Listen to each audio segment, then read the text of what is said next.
Atlanta teenager Felicia Blakely is counting on her new boyfriend to make all her dreams come true. He was giving her this sort of fantasy. We're going to go off somewhere to some other city and get a whole new start. But Felicia learns the price she has to pay for his love is murder. She was caught up in a mess that she'll never be able to reverse. And in sunny San Bernardino, California, 19-year-old Keisha Smith goes all out to impress her hustler boyfriend. In his mind, they were like Bonnie and Clyde, and she was down for the ride. And to keep him around, Keisha dedicates her entire world to pleasing him. It was a big decision for her to make if she was going to carry out these illegal activities. She was willing to sacrifice herself and her life to protect her man, and she did.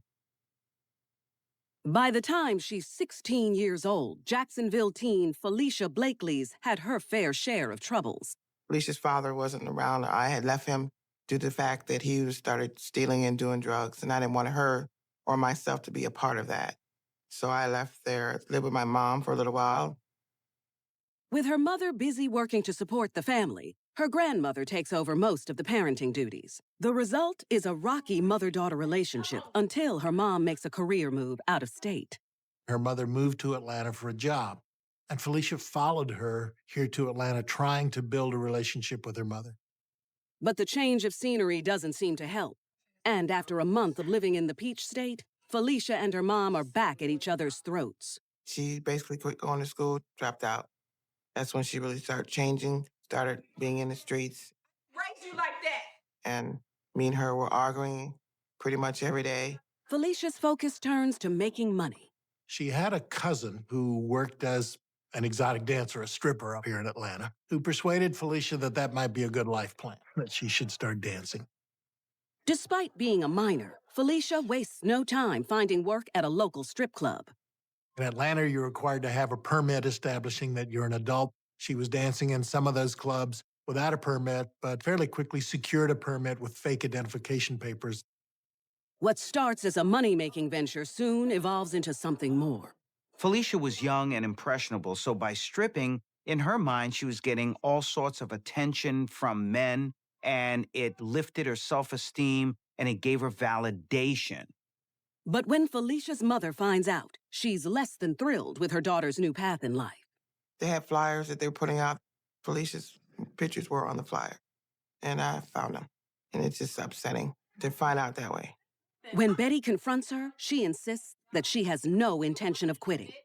Felicia said that in the state of Georgia, when you're 16, you're grown, and that gave her the right to strip because she considered an adult. So she ran away. Felicia puts herself up at an extended stay hotel where many of the other girls from the club live. Many young women who go into adult entertainment find that there is no exit. They become addicted to the money, to the attention, and it becomes a life where they get locked in because eventually they become abused in that industry. I called legal aid trying to see what I could do. They said I could go downtown and file an unruly child thing where if anything happened, I wouldn't be in trouble, but I didn't want to do that. You know, I thought I could get her back. Now out of the house and making her own money, Felicia falls hard for a DJ at another club. In her mind, I think it was a real relationship, someone she cared about, and she thought he cared about her. But this DJ was stashing her in this motel for basically sex at his convenience. Felicia was 16 and young and unsophisticated. He was taking advantage of her. A month after they start dating, Felicia finds out she's pregnant. But when she tells her new love, she doesn't get the reaction she's hoping for. He did not want anything to do with Felicia or the baby, and he didn't stick around. This is pretty devastating for Felicia. She's emotionally wounded, plus she's got a pregnancy to deal with on her own.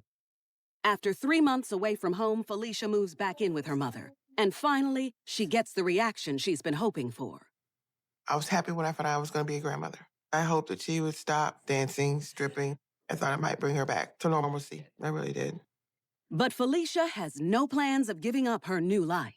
Felicia knew she had to provide for her and her child, so she continued to strip even while pregnant. Desperate to make as much money as she can before the baby comes. the 6-month pregnant teen takes an opportunity to talk to a long-standing customer named Marcus, who she's seen around the club. There was a fight at the club, and this regular was involved. So Felicia got him a bandage. He took full advantage of that introduction. He paid her to dance that night. He even paid her not to dance, and they just sat and talked. Marcus seems to have a caring way about him, and Felicia feels an instant connection. Before she knows it, the mom-to-be pours her soul out to him. Felicia told this individual that she was pregnant and that she wasn't going to be able to dance a lot longer. She was in need. She was in financial difficulties. And Marcus seems to know just how to put Felicia's mind at ease. He told her that they would get through this together, that he would take care of her, he would take care of the baby, and that's exactly what she wanted to and needed to hear. They ended up exchanging phone numbers, and that was the beginning of their relationship. But Marcus is not just a regular at the strip club. He uses it as a part-time office and recruitment center for hiring girls to work for him. She knew he was a pimp when she met him. It was common knowledge in the club. He was pimping out some of the girls dancing in the club, so I don't think that was a big surprise to her. Felicia was 16 years old when she went on to the pole. Even though she was part of the industry, she knew the pimps, they hung out where she worked. She didn't really understand who these individuals were and how dangerous that they could be. Before Felicia gets a chance to see Marcus again, he gets arrested for battery and marijuana possession. But being locked up doesn't stop him from pursuing Felicia. He called her every day. He was giving her money, sending her people to take her to work. He was essentially courting her from jail. Basically, she took that to mean that he's going to look out for me no matter what. It just seemed to confirm her hopes for that relationship. This made a huge impression on Felicia and made her feel wanted, but even worse, got her to be even more dependent on him than she ever was before. 3 months after Marcus is locked up, he's released from jail, and Felicia gives birth to her son. Then, a few weeks after, she settles into motherhood. As promised, he steps in to care for the new pair, treating both Felicia and her child like they're his own family. That's when he introduced himself, and I hated him from that day forth. He was taking care of her, paying the bills, even buying Pampers for the baby. Less than a month after giving birth, Marcus encourages Felicia to go back to work and to once again move out of her mom's house. He puts her in a motel. He has a babysitter in there, another woman who is taking care of Felicia's baby when she's out making money. They were living in a motel because that's where he kept all his girls. And even though Felicia felt like she was different, she wasn't. Unlike the other women who work for him, Marcus continues to court Felicia and engage her in a relationship. Felicia was slowly but surely being exposed to Marcus's pimp business. In many ways, he was beginning to desensitize her, and he did it in a very conscious way. This is what we call the grooming.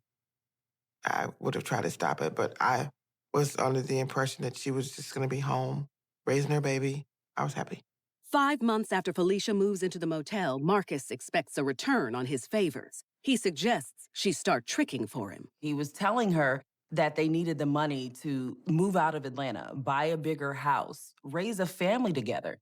It's everything the now 17-year-old has always wanted, so she agrees to sell her body for money. All of this for this pimp who was going to give her a wonderful life that she didn't have before. Felicia believed that she loved him and believed that this was a loving relationship.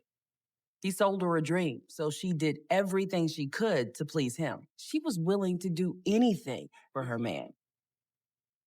5 months after 17-year-old Felicia Blakely moves in with her boyfriend Marcus in Atlanta, Georgia, he asks her to start turning tricks. He was telling her that all this was just sacrifices that they had to undertake in order to get to the real ultimate goal of the good life. And she wanted to believe that in the worst way. Determined to please him, Felicia upgrades her services and attempts to trick her first John right there in the club.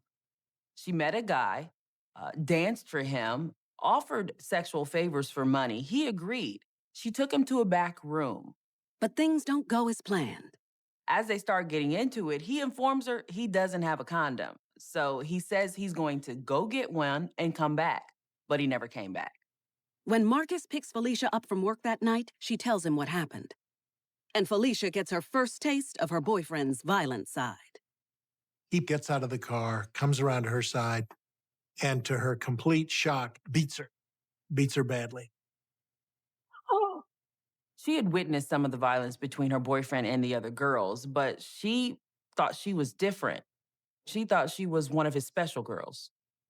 When you look at the relationship between a pimp and a prostitute, for the pimp, it's all about the money. He'll set some sort of a quota that she is supposed to meet, and if she doesn't meet it, then she will be severely punished. She was one in a stable of women who were making money for him. From that day forward, Felicia doesn't miss another opportunity to make money for Marcus again. So fairly quickly, Felicia then ends up becoming a full-time prostitute. And she started getting accustomed to it. She got a little better at it. She actually got some regular customers. All of the proceeds are going to the pimp. But the life is no place for a child, and Felicia leaves her son with her mother with little explanation. She always wants to protect me. She doesn't want me to know everything, so I don't know what actually happened. Over the next year, she becomes Marcus's top girl and is charged with training a new girl, 21-year-old Amisha Irvin. The girls are handed guns along with a gruesome new assignment. He wants them to start robbing their tricks to bring in more money. To avoid disappointing him or bringing harm to herself, she agrees to rob one of Marcus's top clients, Frederick Calloway, a known drug dealer in Orlando, Florida. That really is an example of how loyal she was to him, that she was willing to carry a weapon and use it on someone else to take what they have to give to him. Strapped with her new gun, Felicia and prostitute partner Amisha head down to Florida to complete their mission. They went back to his motel room, and after sex, they robbed him, and Felicia shot him. After Felicia shot him, they were so scared, they just ran out of there. They didn't even get any money. Frederick survives the shot, but it paralyzes him from the waist down. He doesn't have enough information about Marcus's girls to name Felicia and Amisha, and neither one are ever pursued by police. Back in Atlanta, Marcus is furious they have returned empty-handed, and he makes Felicia pay the price for their failure. He poured alcohol on her and lit her on fire. It's not easy, as one may think, for Felicia to just get up one day and say that I'm out of here. I'm going to get out of this abusive situation. At this point, her self-esteem has been destroyed. Her spirit has been crushed. She's afraid and she's under constant threat. Fortunately, Felicia only suffers minor burns. She relies on the girls to help her make a speedy recovery. Whenever he severely beat a girl or injured her, he wouldn't take her to the hospital. He made the other girls nurse her back to health. They would stay in the motel room together and bandage up their wounds and wait till they healed up and go back out and start turning tricks again. Once she's recovered, Marcus sends Felicia and Amisha out to make it right. He tells them to rob one of their regulars, Ray Goodwin. Felicia's upset because she genuinely likes Ray. He was a listening ear when she had issues, but he always tried to encourage her to do something else with her life. And to make sure Felicia doesn't get cold feet, Marcus calls her on the way over for some final encouragement. Do what you gotta do, but get my money. The pimp tells her, get that money. Don't come home without that money. You need to hit this lick. The phrase was always hit a lick. And I think what Felicia was told by the pimp, she understood to mean kill. And get my drugs. And don't leave no witnesses. Felicia had to make a decision. She either had to rob her friend to please her man or face his wrath. So she grew more and more desperate to get it right and to please him. She may have seen it as a last chance for her to prove her love to the pimp. When Felicia and Amisha arrive at his place, unsuspecting Ray has no idea that his life is in the nervous palms of Felicia's hands. They start playing music and they start drinking and just basically passing the time while Felicia is trying to work up the nerve to do what she believes the pimp has told her to do. Felicia's just about to make her move when Ray's friend, Claudel Christmas, known as Doc, knocks on the door. It's just the interruption she's been praying for. So she got on the phone and called her pimp. Well, she was expecting for him to say that you don't have to do it. He, in fact, said no witnesses. She pretty much had to do whatever he said. It was either him or her. That's all. And she didn't want to die. She didn't hang up the phone. She went back in the room and kept him on speaker. Felicia pulls out her gun and levels it at Doc. What are you doing? Stop. And later, in San Bernardino, California, Keisha Smith, one-time girl next door, channels her dark side to keep her man interested. Keisha grabbed the pillowcase and put it over her head. Ultimately, her love for him would be her demise. Everything that she did it for her man. In Atlanta, Georgia, 17-year-old Felicia Blakely and her prostitute partner, Amisha Irvin, are tasked with robbing and killing two men by their pimp. Felicia knows she has to give him what he wants, or her own life is on the line. She shot Doc in the right temple. Whoa, stop. Please. Stop. Don't. She raised the gun on Ray and shot him several times. Neither man had a chance. Felicia picked the phone back up. That's when she heard her boyfriend and her pimp tell her, "That's my girl. Wipe the place clean and get out of there." Felicia had the choice of chickening out. She didn't have to kill either man. But at this point, I believe she was so psychologically compromised, she felt that she had no other choice. After all of that, after the lives of two men, including one who was friendly to Felicia, they only recovered a few $100s. What the girls don't know is there's a silent witness to this brutal shooting. Doc was on the phone at the time of the shooting. So the person he was on the phone with heard the shots and called Ray's sister. Ray's sister came to his apartment and discovered their two dead bodies and called the police. DeKalb County, Georgia police immediately launched their investigation, but the girls, who are unidentified, are long gone. Back at the motel, Marcus is so unhappy by the meager take that he sends Felicia and Amisha back out to hunt down another victim. The ladies scour the Atlanta streets until they find a good mark. A man named Demetrius Twitty. They're sort of attracted to Twitty because they observe that he's wearing a lot of jewelry. In their minds, that meant that he had a lot of money. They agree to go home with Mr. Twitty in exchange, basically sex for money. And they do go to his apartment. Demetrius has no idea that he's just invited two cold-blooded killers into his home. Felicia Blakely and Mr. Twitty go back into the bedroom. While that is going on, Amisha is going through the apartment, looking for things to steal, gathering things up. He immediately figures out that he's being robbed, and he gets angry. Oh, no. And that's when Felicia takes out her gun and shoots him multiple times and kills him. Once again, the girls only find a few $100s in the apartment, but their big payoff is the man's car. They take it back to show Marcus.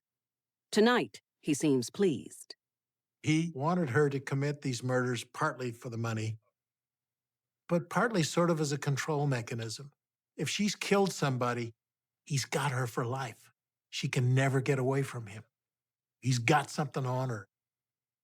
Keep it in your bag. The following day, Marcus gets greedy and sends his girls out into the city on a week-long robbery spree. They were successful a couple of times. They had robbed a few restaurants and gotten some money for their pimp. 10 days after killing Demetrius Twitty, the women think they may get away with murder. But DeKalb County police are called when a suspicious business owner overhears them in the bathroom, plotting to rob the place. They actually tried to flush their weapons. They were arrested right there at the restaurant. Police run the tags on their vehicle in the parking lot and trace it back to Demetrius Twitty. And the next day, when they question Felicia about why she's in possession of a dead man's car, she tells police everything. She took complete responsibility for it. She took responsibility for it herself, and she said she was the shooter. Not only does she tell them about Demetrius Twitty, but also about the murders of Ray Goodman and Doc Christmas, and the maiming of the Orlando man, Frederick Calloway. This was a woman who had been destroyed by Marcus, completely subjugated and humiliated and made to feel less than zero. Amisha admits to assisting Felicia while robbing all 3 victims. Amisha also admitted her part in the killings, but what is unfortunate for both girls is that neither of them made any mention of their pimp's involvement in their behavior.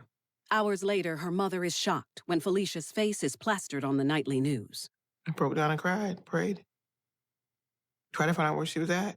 The first time I saw her, she was in DeKalb County Jail. She's sorry. I'm sorry, Mama. Sorry. I asked her, you okay?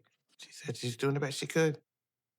Even behind bars, Felicia stands by Marcus, not letting on why she committed the crimes. He took control of her when she was 16 years old, young and impressionable, and he groomed her, and he got her to be dependent, and he threatened her, he scared her, he destroyed her as a person. And so even though she was now facing this tremendous legal pressure, she still protected him and gave herself up. A year and a half after her arrest, Felicia Blakely pleads guilty to multiple counts of armed robbery and murder. She's 18 years old with a small child, and she's facing the death penalty, all because she wanted to please her man. Amisha Irvin also pleads guilty to robbery and murder. They're each sentenced to life in prison. No charges are ever brought against the pimp who sanctioned it all. He was arrested for some other trashy little stuff, but he's never been prosecuted. But he all but pulled the trigger. And he's still out there on the streets, still doing it. Since sentencing, Felicia and Marcus have exchanged a series of letters over the years. In a blind sense, crazy sense, she loved him, and she still does. And I don't understand why. Despite her soft spot for her man, Felicia expresses deep remorse for her actions. In court, she apologized to the families of her victims and hoped that they would forgive her. She will talk to anyone, anywhere, to discourage girls from getting themselves in these kinds of situations, to see the dangers of this, and to try to prevent somebody else, some other young girl, from getting in this kind of a trap. I have my daughter back. Even though she's in prison, she's not the person that she was when she's in the streets. I miss her. If I could see her every day, I would. I wish she was home.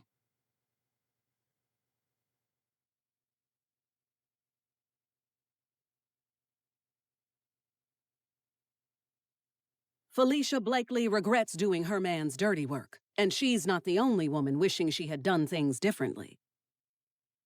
Keisha Smith also got mixed up with a man who sent her into a downward spiral.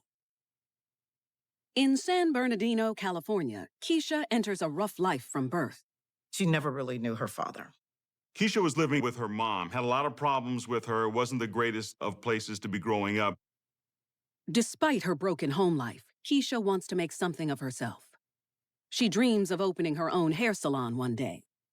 So at the age of 19, she starts attending Valley Junior College. That's where she meets fellow classmate 19-year-old Mike Mitchell. Keisha was the kind of girl who was timid, docile, shy, and reserved. She was very to herself. Mike overwhelmed her with his outgoing charisma and charming personality. Hi, my name is Mike. Keisha. Nice to meet you. They had an almost instant connection, almost love at first sight. That was a big boost to her ego. I think it was validation. It made her important. But Mike and Keisha couldn't be any more different. While she strives to make good grades, Mike uses campus life to expand his business. Mike Mitchell had been dealing drugs for years. He used his big personality to sell drugs. But that doesn't turn Keisha away. Mike has her full attention. Mike, he knew what he wanted. He was kind of a businessman. He was strong, and that's exactly the kind of guy that Keisha Smith was looking for. Even though Mike's choices with the ladies are endless, he puts his all into courting Keisha. Mike and Keisha, in the early stages of dating, had a very affectionate and safe relationship. They rode the bus to and from school together. They walked to class together. They spent a lot of time together. Just being young college students in love. Keisha quickly learns that trying to hold on to him will change everything about her forever. She let him mold her into whatever he wanted her to. Timid 19-year-old Keisha Smith is falling in love with 19-year-old classmate and drug dealer Mike Mitchell. 8 months into the relationship, Keisha is ready to pick out her wedding dress. But the honeymoon phase is over for Mike, who finds himself longing for the thrill of his single days. Keisha notices that they're not spending as much time together, and Mike is not really paying as close attention to her. And Keisha's willing to do anything to keep his attention. She tried to look like the type of women that he was known for dating. She started wearing more revealing clothing. She wanted to look like his crowd. Keisha was changing her personality, her mannerisms, all to show Mike that she can be a little bit more edgy. Once Keisha got involved with Mike, it was going in the wrong direction for her because it wasn't about her feelings any longer. It wasn't about her self-esteem. It was all about Mike. Without Mike, she was nothing. And so whatever it is that Mike wanted, she was willing to do. She was willing to change her appearance in order to suit Mike. She was willing to change her face, wear certain clothes. All of it not for her, but for Mike. Mike doesn't seem to notice Keisha's new edge, but she refuses to let him go. So she sets out to prove to him that she can be as bad as anyone in his crowd. Soon after she made the decision that she was going to be a criminal, she was actually arrested for burglary. She had no record before this. This wasn't characteristic of her behavior before being involved with Mike. We all have that inner voice that tells us to do the right thing.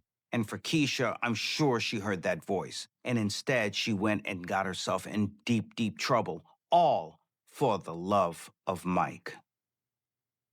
Keisha pleads guilty to felony burglary. A few weeks after the initial plea, she's released on probation and due to be sentenced in 3 months. Hoping she has impressed Mike, she's relieved to find her man waiting for her with open arms. Once Keisha was out, she reconnected with Mike. Keisha's arrest for the burglary was a rite of passage that moved her closer to Mike and more into his world. The next month marks the beginning of a new semester. Keisha doesn't re-enroll because of her pending sentence. Mike doesn't return either. Instead, he thinks Keisha may be onto something, burglarizing homes. If he robs these houses and sells what's inside of them, he can buy more drugs to make more money. The more drugs he has to sell, the more money he can make, and the cycle continues. And he enlists the help of his girlfriend. He proposed to Keisha that they become this Bonnie and Clyde duo. How do you feel about that? Good. You're excited? Yeah. Right? Yeah. She was drawn in because she wanted to be with him. Keisha was already on probation, so that inner voice of hers, that conscience probably whispered to her, don't get involved in illicit activities because you can go to jail. But her love for Mike was so overriding, it dampened that voice that said, do the right thing. 2 months into Keisha's probation, she and Mike start casing houses, looking for the right one to rob. They looked in the middle-class areas of San Bernardino where they thought they can get the most money, the most jewelry, or the most merchandise. But Mike thinks they need more intel before choosing the right house. And Keisha knows just who to ask. Keisha recommended a woman from her apartment complex, Sherry Beck, who she knew dealt in stolen merchandise. Sherry had a reputation for using drugs, selling drugs, and stealing things to get more drugs. In exchange for drugs, Sherry agrees to help, and she has the perfect house in mind. Sherry was upset with her drug dealer, Derek Hassett. She felt like he had ripped her off, and she wanted to get back at him. So she recommended his house. Sherry invites them to case the house and rides the couple past the place, pointing out all possible entry points. But she has one word of caution. Sherry warned Mike and Keisha that Derek lives at home with his parents and his grandmother. However, Sherry knew that most of the family was out of the house during the day, and she believed that she could lure Derek away from the house if she wanted to. The next morning, partners Mike and Keisha put their plan in motion. They park down the street from Derek's house and anxiously wait for Sherry to do her part. Sherry went to Derek's house to distract him, talk to him, lure him, whatever she has to do. Mike and Keisha are in the car watching the house. Sherry was having trouble getting Derek to leave the house, so she was with him longer than expected. Mike drove past several times and began to get impatient. And when Sherry fails to get Derek to leave, she splits. Sherry told Mike and Keisha that Derek wasn't leaving, and on top of that, the grandmother was still in the house. Sherry told them they should forget it. Determined to keep their plan in play, Mike and Keisha ignore her advice. And hasty Mike is about to lead Keisha into the biggest blunder of her life. There was no turning back. At that point, she had to prove that she was his ride or die. She bought into this whole Bonnie and Clyde duo, and she would do anything just to make him happy. In San Bernardino, California, just 10 months into Keisha Smith's relationship with Mike Mitchell, the two are casing a house to rob, waiting for its owner to take off so they can go in. So Mike and Keisha are now driving back and forth, trying to figure out why Derek hasn't left the house yet. They're becoming upset. They continue to stake out the house, and an hour later, to their relief, Derek finally leaves. They got into the house because the back patio door wasn't locked. Mike and Keisha started ransacking the house. They turned the house upside down. After cleaning out several rooms, Keisha and Mike head to the back bedroom. That's where they startled Derek's grandmother, Josephine Kelly. Please don't hurt. Mike threw a pillowcase to Keisha and told Keisha to put the pillowcase over the grandmother's head. Don't hesitate. We don't have time. No, I'm not doing this to her. Keisha was the one at a higher risk because she was out on probation. She actually had more to lose. This would be the very last opportunity that Keisha would have to turn away and change her mind. But Keisha does as Mike asks. She places the pillowcase over Josephine's head. Keisha had pledged her allegiance to Mike and would do whatever it is that he needed or wanted. Even though she was on probation and the specter of her getting in trouble was near, she was just willing to go by her heart, to please her man, even if it meant harming an elderly woman. Unbeknownst to Keisha, Mike is carrying a gun. He slowly draws the weapon and points it in Josephine's direction. For Keisha, this was a game changer. She never knew that there was going to be a weapon involved, and she certainly didn't think anybody was going to get hurt, especially a 90-year-old woman. Keisha stands back and watches in horror as Mike strikes Josephine with the gun, after which Josephine remains motionless. One of the most heinous things that you can do is to attack a defenseless senior citizen. So when Keisha and Mike attacked Josephine, at this point, Keisha knew that she was in over her head. After all, this is a young woman who had no history of any violence in her life. So now she was scared. Now she was in shock. Now she knew she was in deep, deep trouble. Mike and Keisha leave Josephine lying there and grab everything they can carry. They had some money, some jewelry, coins, a foreign currency coin collection even, anything they could put their hands on. Once in the car, Keisha and Mike don't say a word to each other. They stop at a pawn shop to fence some of the things they've stolen and stash the rest back at Mike's place. Then Keisha goes back to her mom's house alone. She just witnessed Mike, the man that she loves, who she only planned to rob a house with, bludgeon an old woman. They had no clue whether Josephine was alive or dead. They managed to get out of there without getting caught. The following morning, Keisha is startled by what she's done when the television news reveals that Josephine Kelly is dead. Josephine Kelly's body was discovered by her daughter after work. Josephine had died of asphyxiation. 24 hours later, San Bernardino police are suspicious of Josephine's drug-dealing grandson. Derek Hassett should have been home at the time of the murder. With no other suspect, they arrest him for the killing of his grandmother. After Derek was arrested, he apparently mentioned that Sherry was at the house, so then police went to go question her. After hours of interrogation, Sherry caves into the pressure of the police investigation and turns on her would-be partners in crime. Sherry told police that she pointed out the house to Mike and Keisha and encouraged them to rob Derek. Derek is immediately released, and Sherry, to her surprise, is also released for lack of evidence tying her to the crime. Meanwhile, Keisha and Mike have no clue Sherry's been talking. They think they've gotten away with murder. But in a blink of an eye, everything will change. Ultimately, her love for him would be her demise.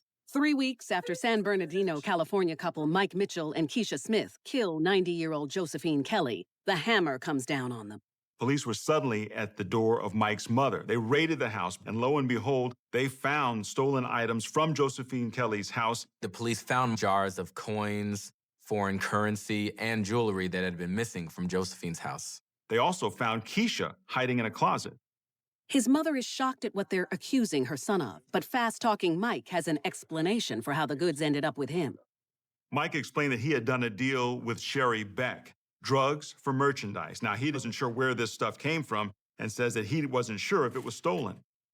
Because their star witness, Sherry Beck, is a known thief and drug addict, police aren't prepared to make the other charge stick, so they charge Mike with possession of stolen property.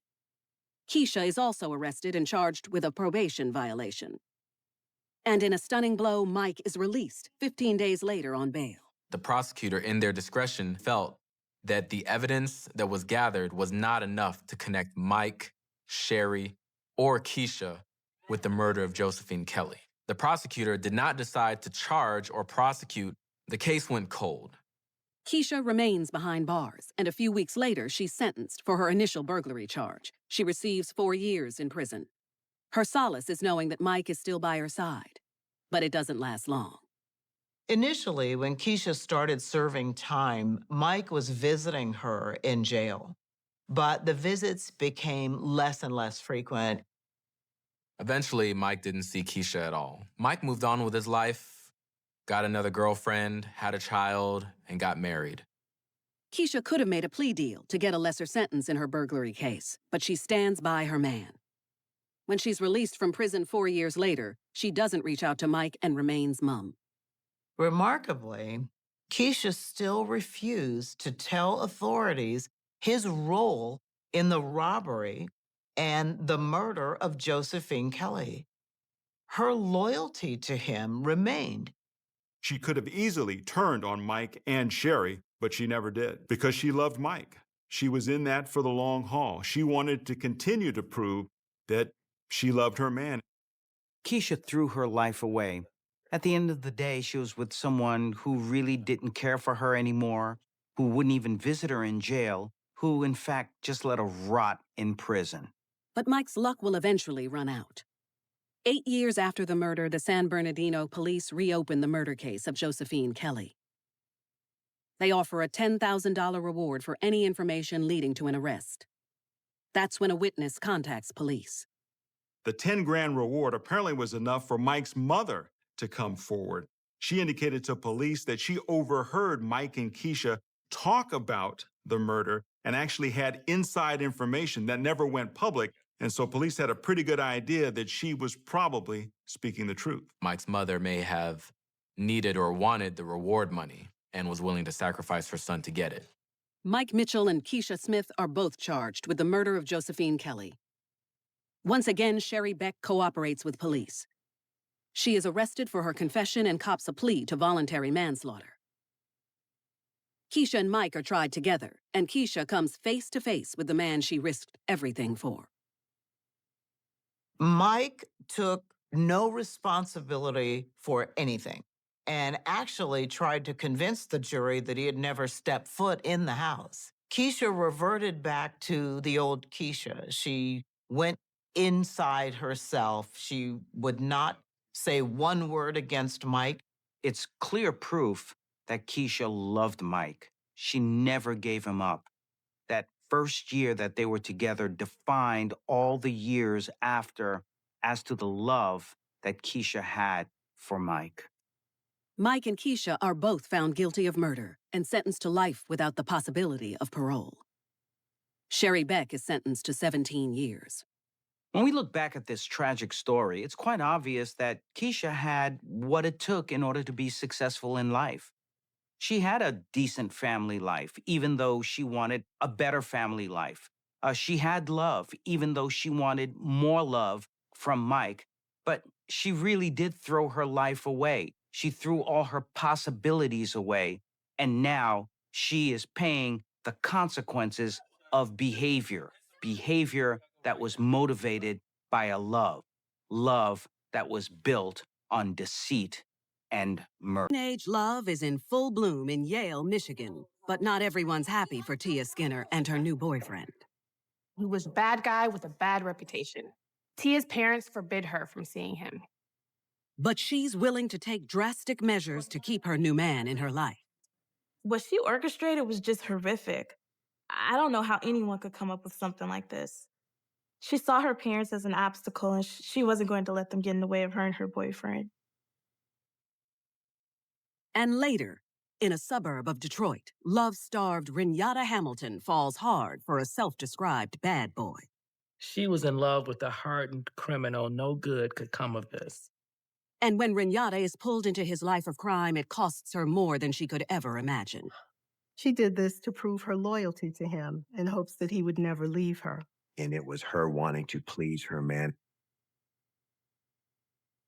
In the small town of Yale, Michigan, Tia Skinner has finally found a home after being bounced from house to house. By the age of 3, Tia was taken in by her aunt and uncle Merritt and Paul Skinner. She had 3 older siblings, 2 brothers, and 1 sister who were about 5 to 6 years older than her. Tia's older brother, Jeffrey, was her half-brother. They shared the same mother. And Paul and Mara adopted him a few years before Tia was born. Her other 2 older siblings, Aaron and Madeline, they were Paul and Mara's children. What color would I let you? Being adopted by family, what's called the kinship home, certainly gives a child a much better advantage with regard to fitting into a family. For Tia, this was advantageous for her because it helped her have a quicker adjustment and it helped her as far as being a more successful adult. And her new beginning with the Skinner family is a testament to how far she's come. Tia was born in a state penitentiary. Her mother was a drug addict. After Tia was born, she was taken by her biological father, who had her for a short amount of time. She did have a good relationship with her biological father, up until she was about 8 years old when he passed away. Over the next 14 years, the family showers Tia with love, giving her everything she needs and more. The Skinners were a very active family. They went on ski trips, camping trips. They loved to hang out together and have fun together and travel together. They were just a fun, loving family. With their support, Tia thrives. She was an honor student. She was well-liked. She was very involved. She played basketball. She was in the band. She played volleyball. And her family, they were her biggest cheerleaders. By her senior year of high school, all of her siblings are away at college, and 17-year-old Tia is left alone with her parents. Paul had a job as a pipe fitter, and he was out of state quite a bit. He was home on weekends. Mara was in the school system as a teacher. With Paul gone most days, she's under Mara's wing 24/7. Tia and Mara had a pretty regular schedule. Tia would make coffee for Mara in the morning. They'd ride to school together. After school, she would be dropped off to babysit, unless she had after-school activities. So they had a pretty steady and regular routine. As perfect as things may seem, there's still one crack in the family picture as Tia begins to blossom into a young woman. You're supposed to be doing your homework. The Skinner family, they never really had any major points of contention with Tia, but they did have issues with the boys that she chose to date, and it really started to become a problem for the family. I was just asking my friend Ashley for help. Okay, just stay focused. Her parents felt that the guys that she was choosing weren't worthy of dating her. They were dropping out of school. They were hanging out with the wrong crowd. They were into drugs. And so that became a very big struggle for her parents. Tia appears to have gone for the bad boys because that's what she knew. No matter how bad her dad was, she loved him for that, and so overlooked a lot of his very bad habits. She did the same thing with the bad boys. But their faith in God always keeps the family centered, even through her trying teenage years. The Skinners were a church-going family. Tia was involved in a youth group, and they went to church regularly. Every Wednesday night, she attends Bible study. And on one fall evening, she runs into 18-year-old Jonathan Kurtz, an old crush that will change her life forever. Tia actually knew Jonathan from high school. He was a year older than her, and he dropped out of high school and moved away for a while. And they reconnected when he came back, and she met him again at her church youth group. Those few hours together bring back old feelings. And the next day, Jonathan asks Tia to be his girlfriend. She happily accepts, but when she tells her mother, Mara isn't nearly as excited. And I think he really likes me. I really like him too. Who is it? Jonathan Kurtz? Tia's mother knew most of the kids in the neighborhood, but she wasn't quite sure she was familiar with Jonathan. The name rings a bell, but I hope it's not the guy I'm thinking of. And what Mara recalls from teaching him in middle school convinces her she doesn't want Jonathan around her daughter. He was known for being involved with drugs, and at some point, he was hospitalized for mental issues. Tia assures her that Jonathan has changed, and she begs her mom to give him a chance. You don't trust me with anything! Trust me! No, that's not true. But Mara's mind is already made up. She wanted Tia to stop seeing him, and so she immediately objected to any continuation of the relationship. When Tia's father comes home from work that weekend, he sides with Mara. But Jonathan's rebel ways are already rubbing off. Despite her parents' orders, she keeps seeing him anyway. Their relationship pretty much had to be kept in secret. They had to sneak and text each other. They would meet at youth group, but there wasn't a lot of time that they had to actually spend together one-on-one. What we typically see in young love is, in this particular case, a young woman meets a guy who makes her feel really special, and therefore, because he is the first one, he's setting the template. She goes for him hook, line, and sinker. But her backdoor defiance is quickly found out. Mara drove past the park, and she happened to see Tia with Jonathan. They were just sitting there talking, but she was surprised. She didn't expect to see them together. Embarrassed, Tia leaves Jonathan behind and jumps in the car with a disappointed Mara. And what Mara has to say goes in one ear and out the other. Jonathan sent Tia a text message that said he loved her, and Tia responded and said she loved him too. She decided to take her cell phone away and put her on punishment and said that she was no longer allowed to date Jonathan. Mara thinks she's made her point. What she doesn't know is that she's incited a burning rage inside Tia. Tia was young and impressionable, and Jonathan came along and offered her something that she felt that she didn't have at home, the excitement, taking a walk on the wild side. And so she was completely open to that experience, even though it turned out to be a very negative one. 2 weeks into her relationship with Jonathan, Tia proposes a wicked plan. Tia and Jonathan were texting, and she mentioned that she wished they were dead. Tia was so consumed with this relationship and appeared to be so immature that she didn't realize the power of her words. Jonathan offered to kill her parents. Tia didn't think twice. She thought it would be better for both of them if her parents were dead. She saw this as a chance to be free. Her and Jonathan could be together all they wanted. To sweeten the pot for her new boyfriend, the 17-year-old decides to turn some funds she received from a recent academic scholarship from book money to blood money. She offered Jonathan $1,000 to kill her parents. Now that the plan is in play, Tia and Jonathan start the countdown to their independence. For Tia, just to be detached from her parents in that way, having no feelings for them, not even seeing them as human beings, was so quick, was so rapid. But at the end of that tunnel for her was her freedom, the freedom to be with Jonathan. Nothing was going to stand in the way of their love, not even family.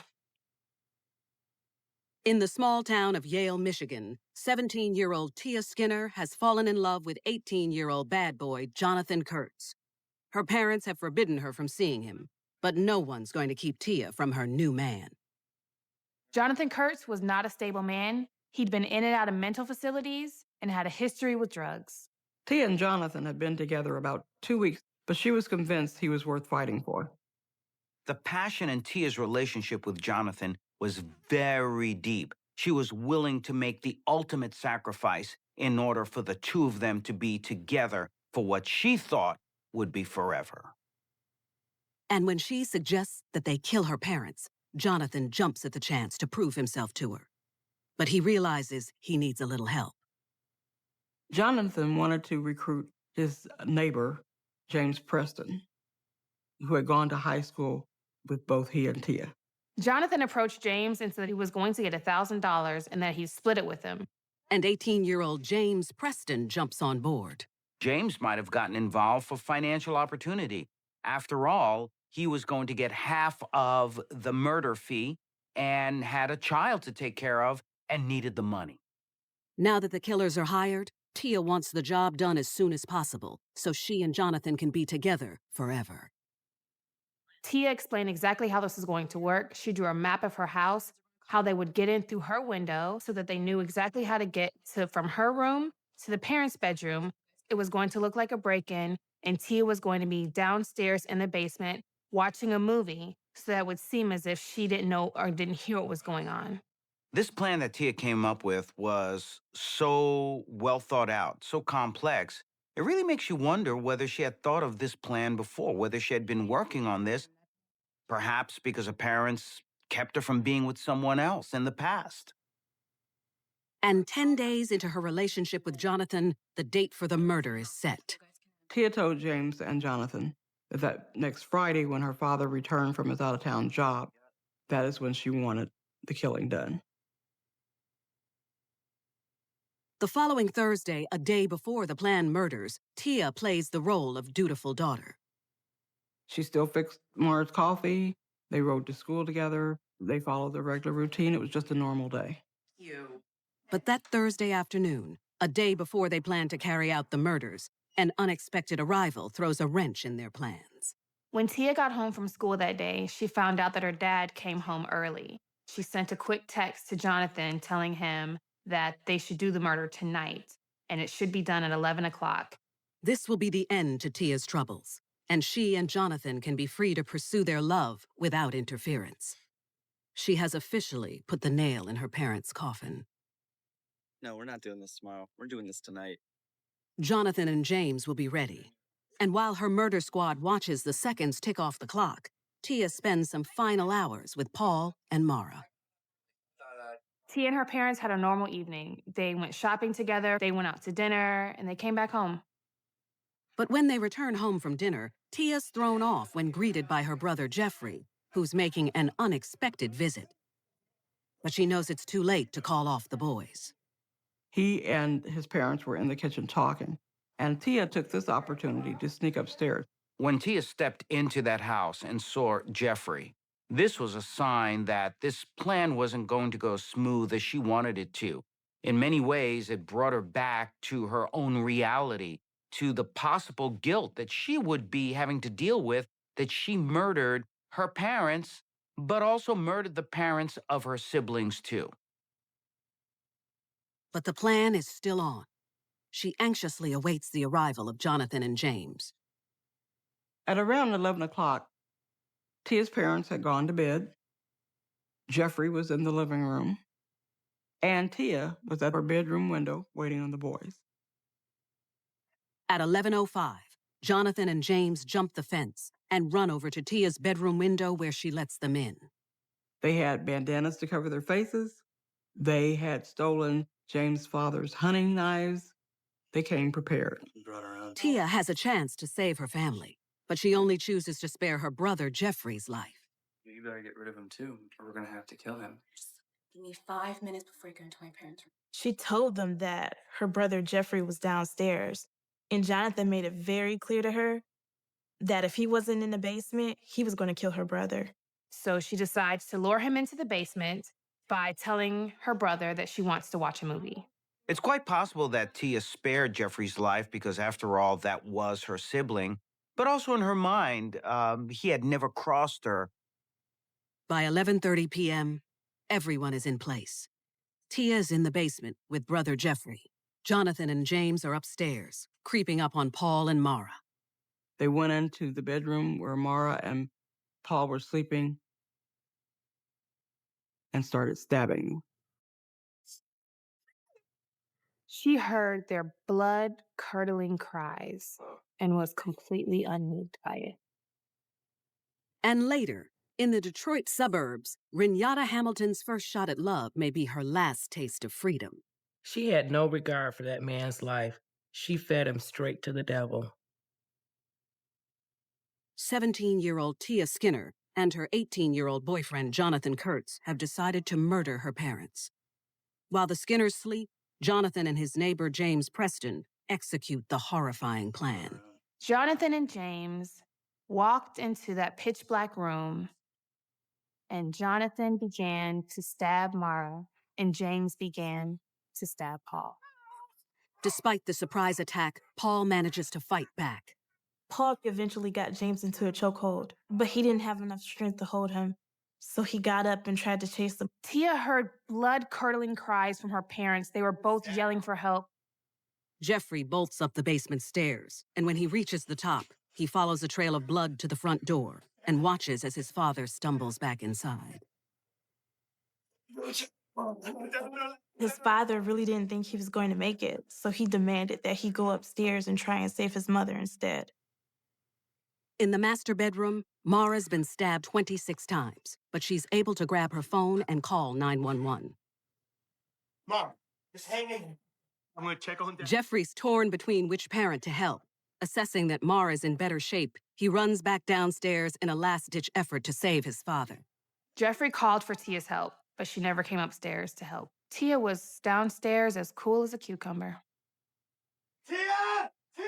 Oh! It appears that Tia was so emotionally distant, so disconnected from her parents, that even though she heard their screams and their cries, that she was able to sit there, passionless, and just allow this crime to continue. Her brother was in fight or flight mode, so Tia's action really went unnoticed. 20 minutes after the attack, paramedics arrive. Cradled in Jeffrey's arms, Paul takes his last breath. And a severely wounded Mara is rushed to the hospital for emergency surgery for excessive stab wounds. Yale County Police question Jeffrey and Tia, hoping to get some answers on the night's tragic events.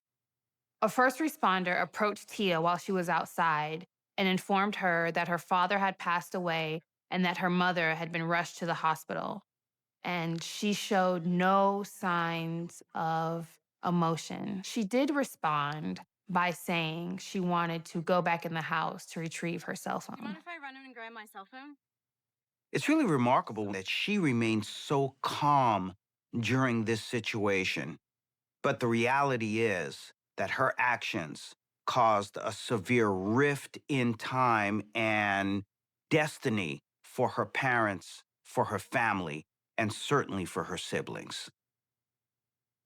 Her lack of emotion is suspicious, and investigators are even more convinced she's involved when they find a telltale piece of evidence.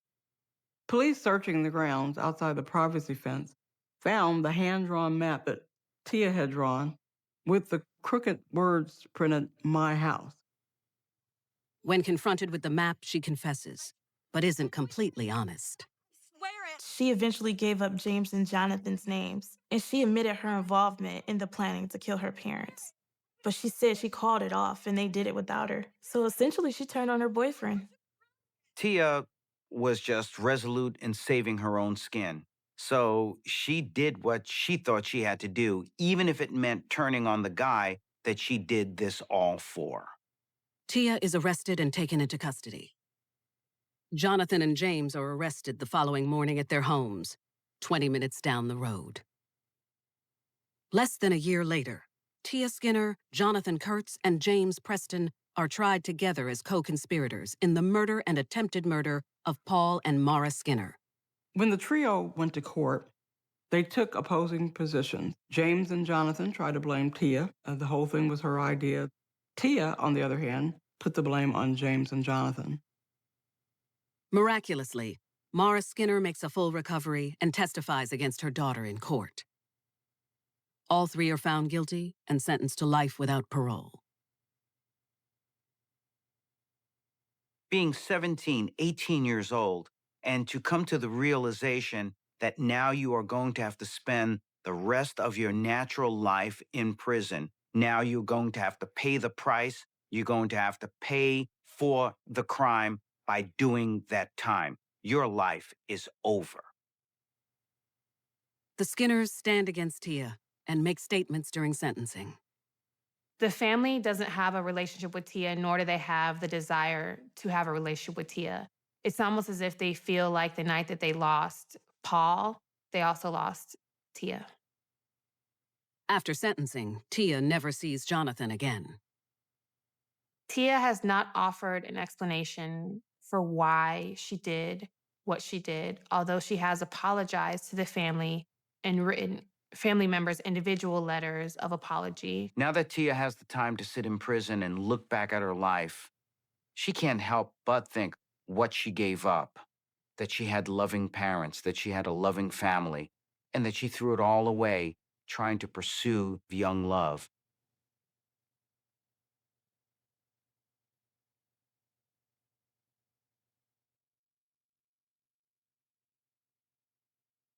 Tia Skinner sacrificed her father's life for a boy she'd known for only 2 weeks. Some 40 miles south, in Detroit, Michigan, Renata Hamilton shared a willingness to make someone else pay the price to keep the love of her man. But her journey seems to start off on the right track. Renata grew up in Detroit suburbs. She lived in middle-class neighborhoods. There wasn't a lot of violence. There weren't bad communities. She had a pretty decent home life. There was no abuse in the home, and it was a loving family. She had close family ties. By the age of 20, Renata's days are booked down to the minute. Renata was working at a fast food restaurant, taking on as many shifts as she could, as well as she was attending college. She was in the accounting program at Baker College studying business. She was in a cycle in her life where most of her time was taken up by school and by work. And nothing slows down her go-getter spirit. She's willing to make great sacrifice to push through the stress of her work-college balance. She was staying with her cousin in Clinton Township and his friend, Brian, which was a one-bedroom apartment, and she was willing to sleep on the floor just so she could be close to school and close to work. Renata was a worker bee. This is a young woman who worked her tail off at school, who worked as much as possible in order to make money and to survive. When she gave her all. But all work and no play proves to be a lonely way to spend her 20s. And Renata gets tired of going it alone.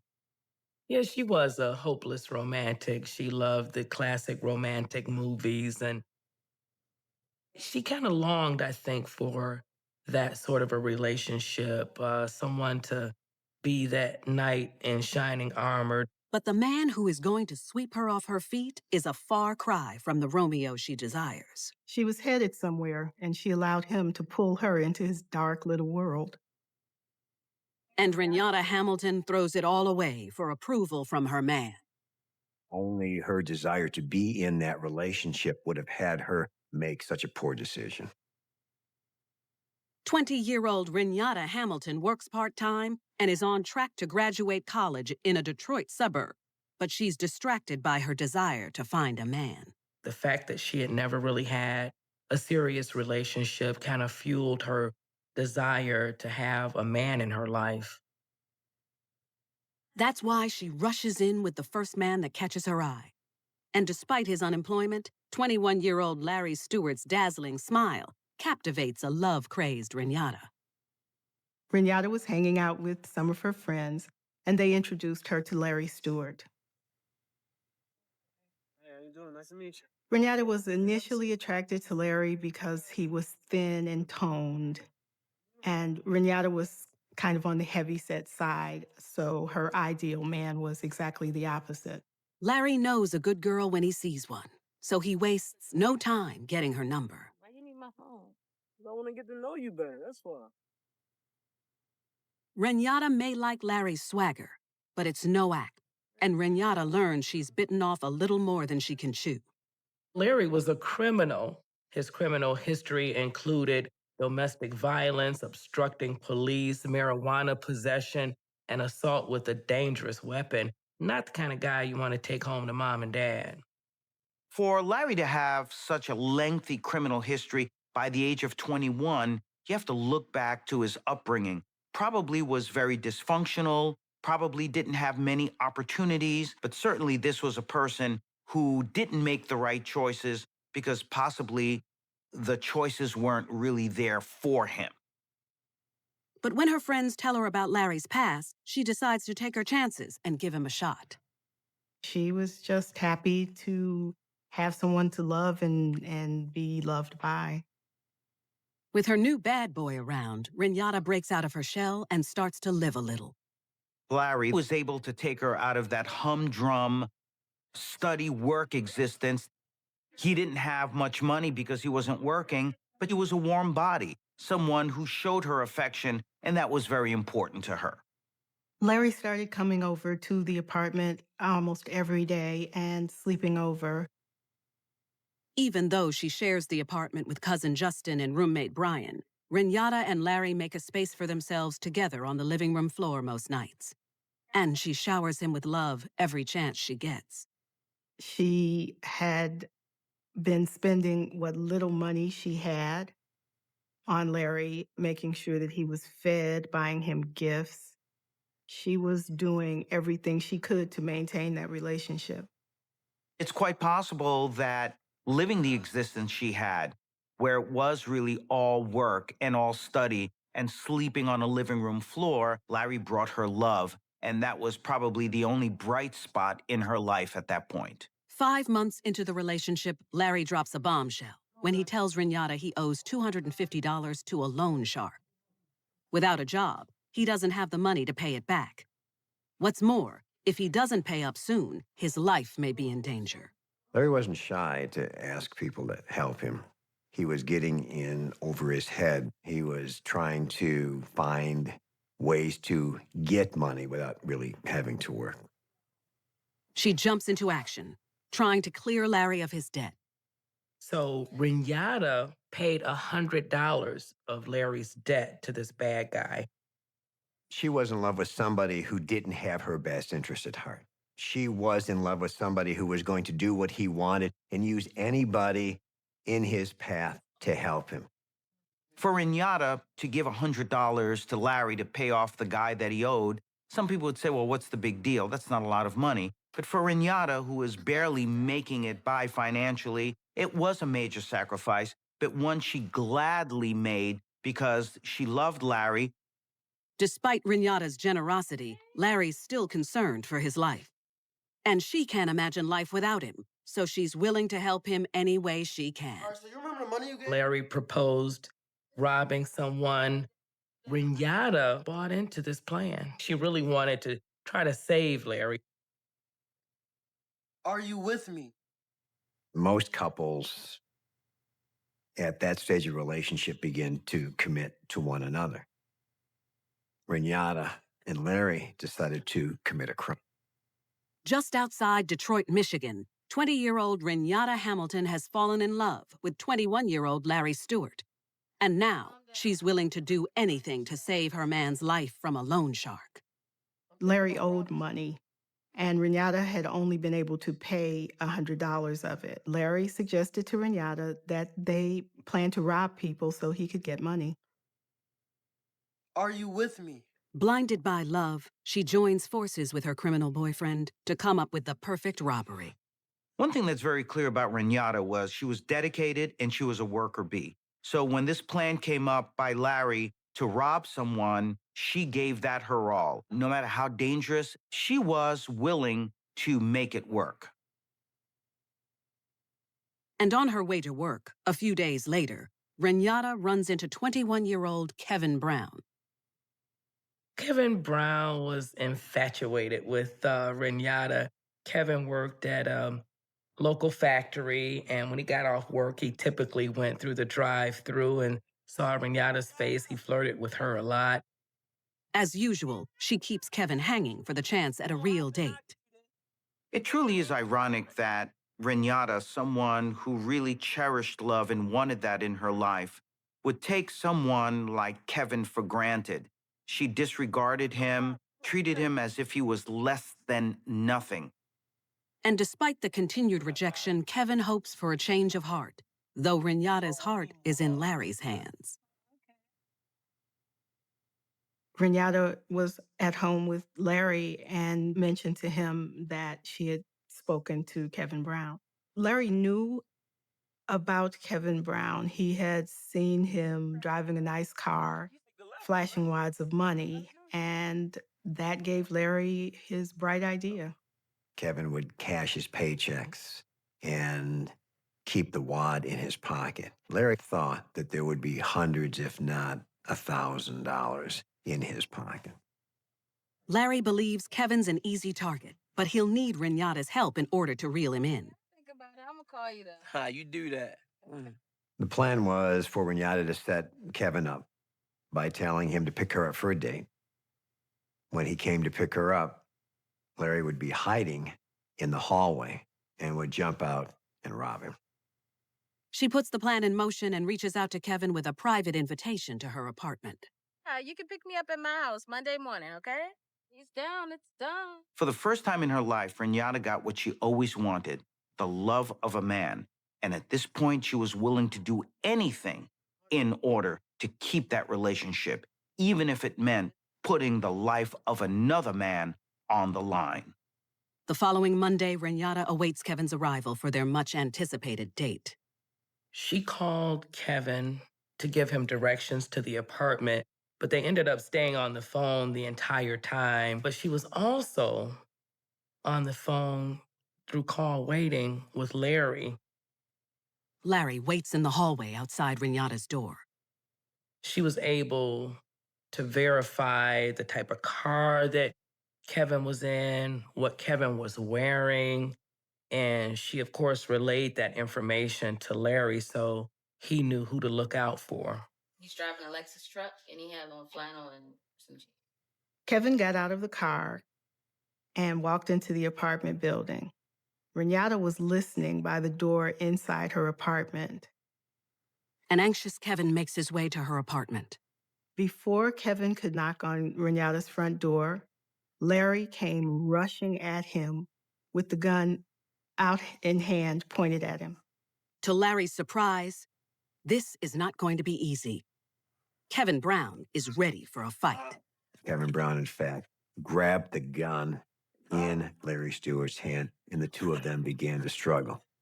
Renata watches the fight through the peephole. That's when the shots ring out. Immediately after the struggle started, 2 rounds were fired. One of the bullets went right through the front door of Renata's apartment. A shot went off. Oh my God, Larry.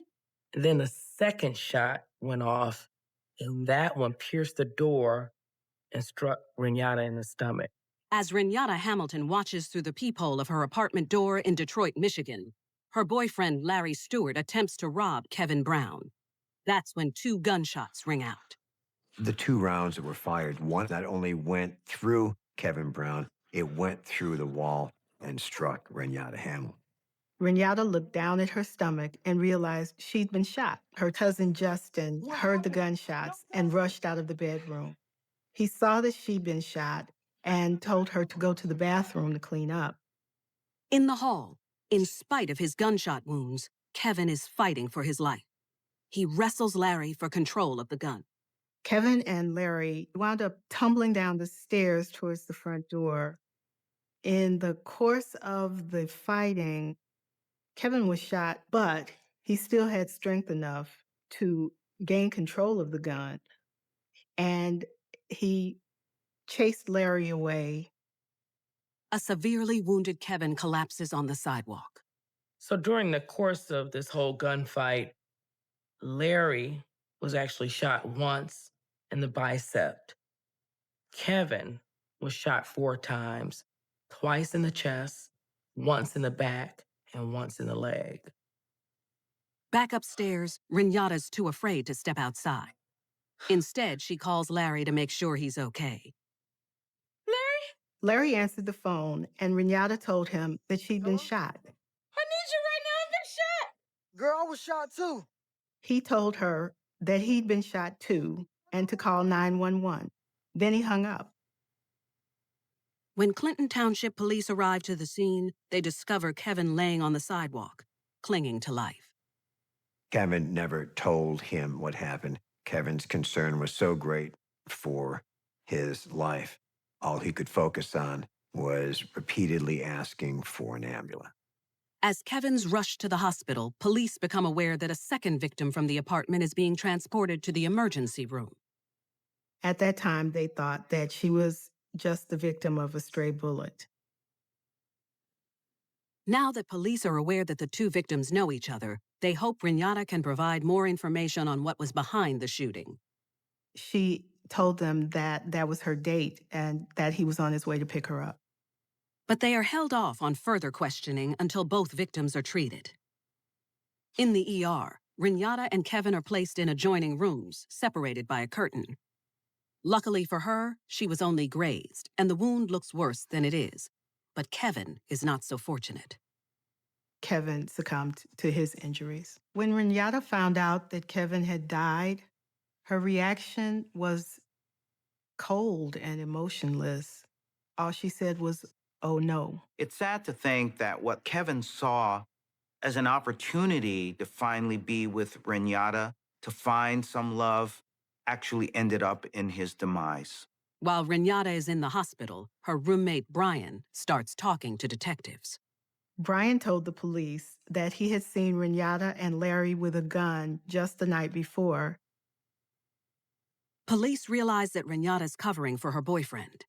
They head back to her hospital room where she's discharged, and they take her down to the police station. Who's Larry Stewart? Feeling cornered, Renata gives up her loyalty to Larry to save her own skin.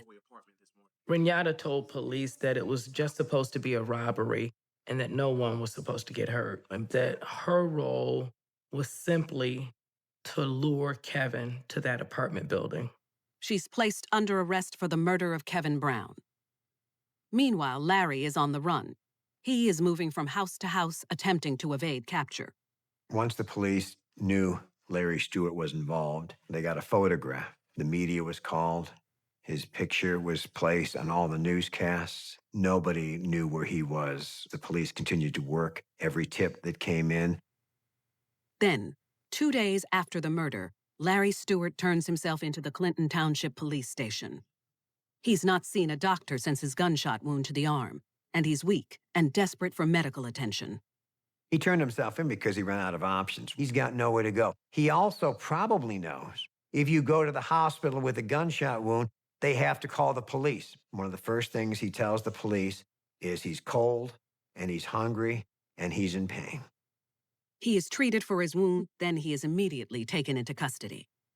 7 months after the murder, Renata Hamilton and Larry Stewart are tried for murder. Both Larry and Renata were tried together because they did the crime together. They planned the crime and carried out the crime together. Neither blame each other for Kevin's death, but neither take responsibility either. Renata's defense was, though she helped bring him there, she didn't know there was going to be a robbery. She didn't know that Larry was going to use the gun. Larry told police that he thought Renata was cheating on him with Kevin. So he, that morning, confronted Kevin, and Kevin is the one that pulled the gun. So Larry says he was just defending himself. 6 months after Kevin's murder, Renata Hamilton and Larry Stewart are convicted of armed robbery, murder, and conspiracy. Both are given mandatory life sentences without parole. I really do think that she thought that her penalties, if convicted, would be much less than what Larry would get because he's the trigger man. I don't think she realized at all that she was going to be looking at life in prison. Renata made choices based on her heart and not her head, and the consequences were disastrous. The death of an innocent man, and Renata herself now spending the rest of her life in jail. I would hope that she's regretful. I mean, for the love of a man, you throw it all away. It's mind-boggling, but some people are desperate for love and affection, no matter how it comes. I would hope that Renata Hamilton has some regrets for participating in the murder of Kevin Brown. This is truly a tragic ending to this girl's first and only chance at love. She'll never have another chance at romance again. Renata was in love. It was Renata who loved Larry. It was Renata